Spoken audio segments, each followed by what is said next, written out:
Right folks, there's been a little update to the Tesla overnight, and I'm going to have a look at that update right now. And it actually addresses a couple of the issues that some people have had with this car, and particularly that I've had with this car. I made a video, I don't know, a few weeks ago saying the things that I hate about my Tesla Model Y. Well, this has directly addressed a couple of them.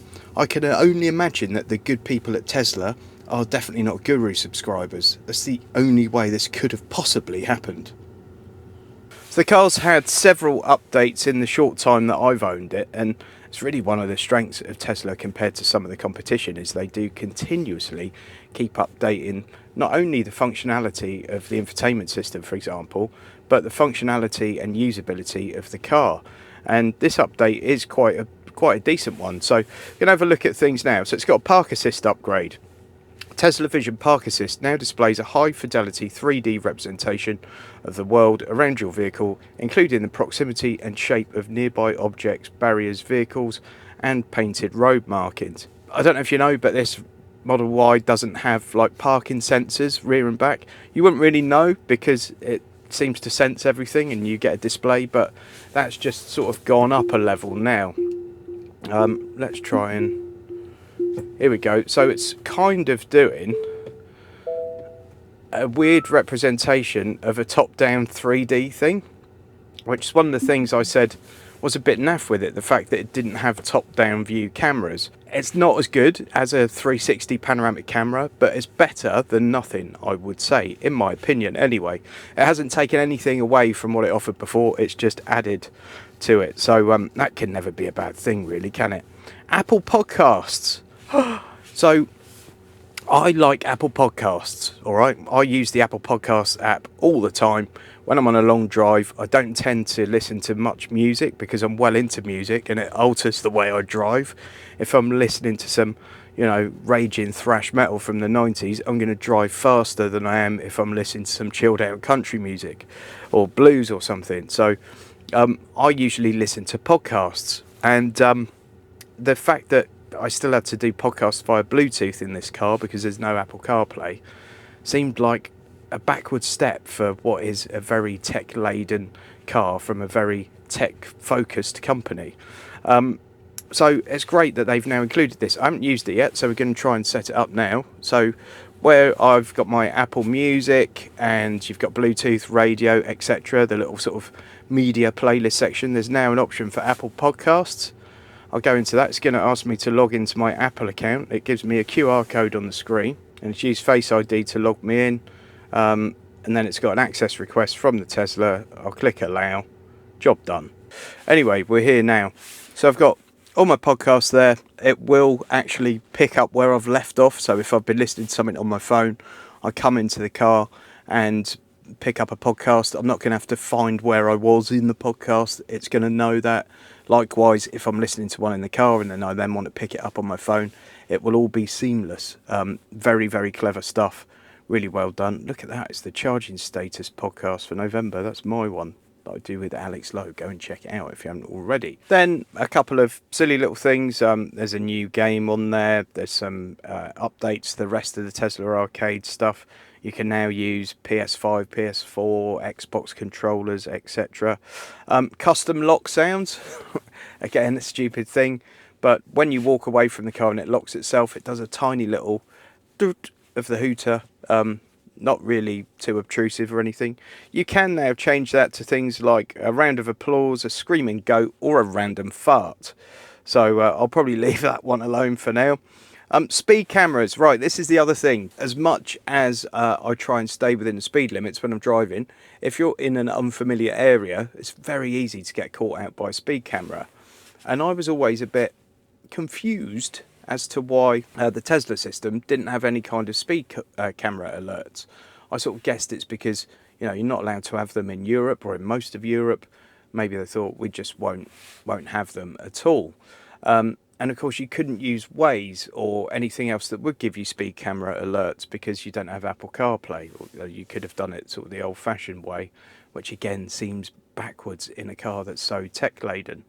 Navigation now includes symbols along your route to show speed cameras. To see this information, you must have navigation online routing turned on, and it requires premium connectivity.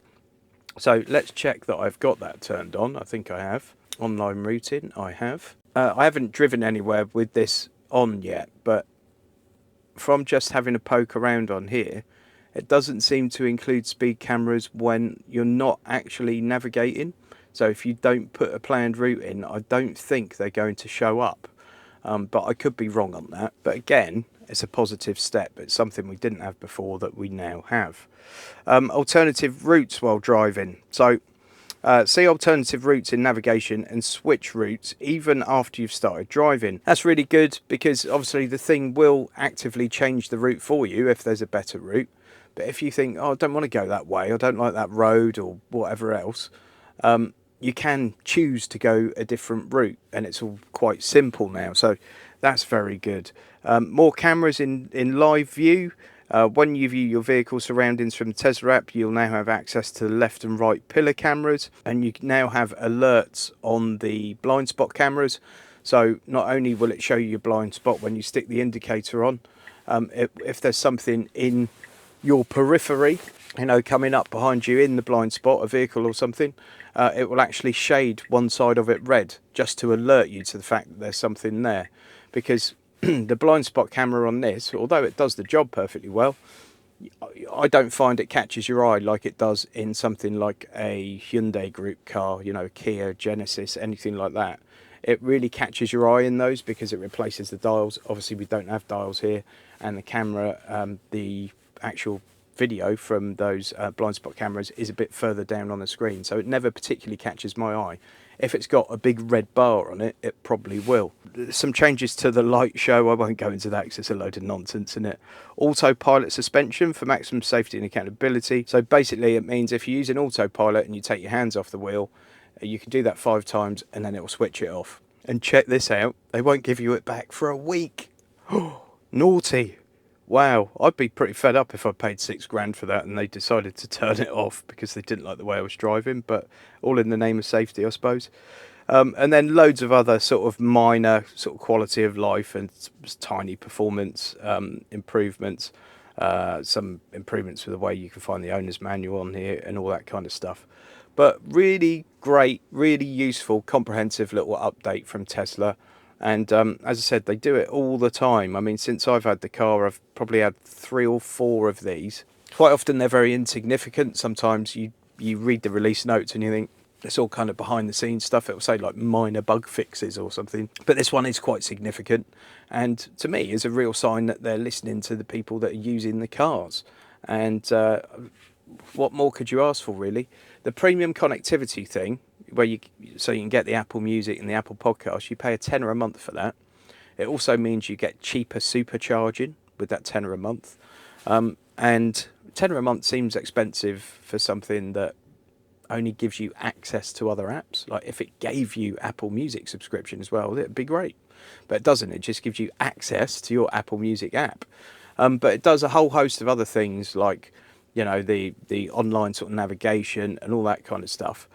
And for me, I think I'd rather pay a tenner a month and have the company, the manufacturer, actually make positive improvements to things rather than some manufacturers, naming no names, that released massively flawed infotainment systems and flawed software in some of the cars, and you get maybe one update about every 6 months that doesn't change a great deal.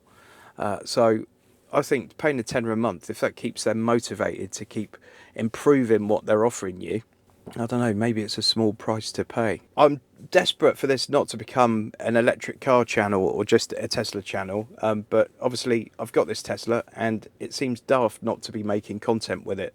So Tesla playlist is here, go and check it out if you're interested in anything else. I've just changed the wheel trims on the car, so there'll be a video coming out on that. I think it's made a massive improvement to the way the car looks.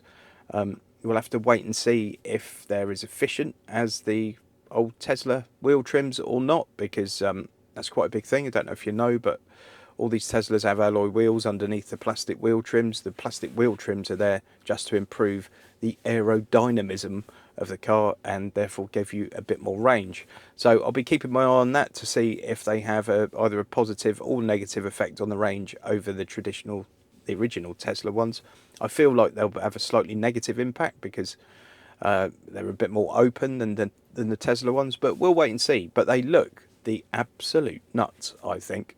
On a black and white car, which is primarily black and white, I think it makes sense to have black wheel trims and not silver ones, but personal preference and all that. By the way, for all of you saying, hasn't your car got a heater in it and that sort of stuff? Yes, it has, but I've just been outside filming that video and it's bloody cold.